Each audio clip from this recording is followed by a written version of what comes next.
what do you want? And I said, tweet him.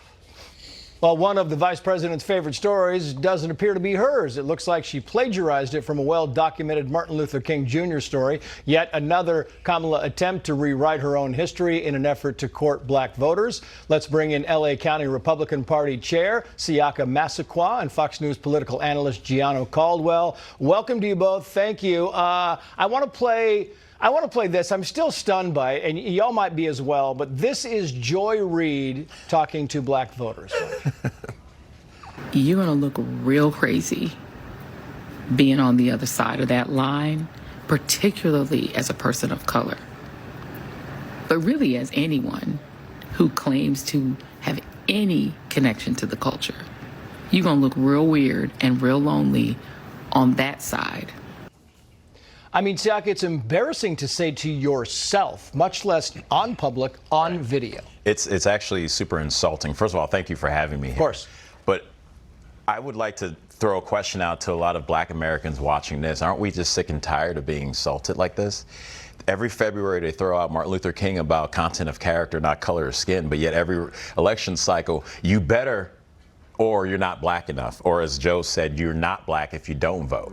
So at this point in time, we need to be just over it. We're individuals, we're human beings that our melanin count, yes, is high, but we also remember she helped lock up a lot of black men that look like me. We also remember that she didn't laugh about it, talking about Tupac's her favorite artist smoking marijuana all day. She has been a living contradiction, all the while wanting open borders and wanting us to pay for criminals who come in. And I'm sorry, even if it's the mother with her child or the MS-13 gang member, when you crossed, that was illegal. You committed a crime. Let's be honest. Meantime, Gianno Caldwell, Black Lives Matter, not happy about this, saying, quoting here, installing Kamala Harris as the Democratic nominee and an unknown vice president without any public voting process would make the modern Democratic Party a party of hypocrites. I mean, what do you think about that, Gianno? Is that a fair assessment? Well, I mean, who would have known that in 2024 would many of us be agreeing with Black Lives Matter, but here we are. I'll tell you, the media continues to piss on our legs and call it rain, especially people like Joy Reid and others who will continue to gaslight black Americans throughout this entire election and say, if you do not vote for Kamala Harris, you're doing X wrong. This is absolutely incorrect. We are looking for a president of the United States to lead the country. We're not looking for an identity politics candidate to lead the country.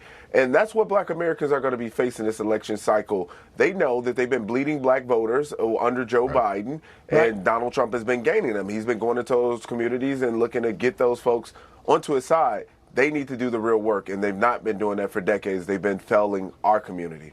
And to Gianno's point here, I want to put this poll up. This is the New York Times Siena poll, and you talk about this. You've got support among black voters. New York Times Siena 23% in favor of Donald Trump. NPR Marist 34%. He pulled 8% of the vote, Siaka, in 2020. Well, and one thing that's coming around, and it was just mentioned a second ago, is that there's people coming over from the black community because the reality is I just had a 4-month-old baby.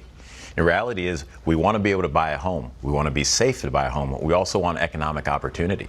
When we look over at the Biden-Harris administration, they're more focused on people who aren't American citizens than we are. Right. So let's focus on that. Let them talk about their games all day. Let them try to talk about she wasn't a border czar. Let them talk. Let them bring up and just expose her to the world. We want to see it because it's terrible. Yeah. Let's not hide from it. Her record is Joe's record. Let's stop wanting to be like, well, what did Kamala just did? They're the ones trying to hide for exactly. it. Here we go. This is the New York Post. Better served by Republican policies. Black men reveal why they are no longer Democrats. Mark Fisher co-founded the Rhode Island Black Lives Matter chapter in 2020. 4 years later, he's voting for Trump. He says the quality of life in predominantly black Democrat stronghold cities made him realize that left-wing policies do not serve their constituents. So we've got 30 seconds for you here, Gianno, but you have echoed this same sentiment. Chicago, New York, LA, you look at black voters who especially have been swamped by the migrant crisis, the loss of resources in our community. People have woken up to the reality of the Democratic Party, and I don't think people are willing to take it anymore. Donald Trump comes with a very unique message of economic opportunity that people want to see because they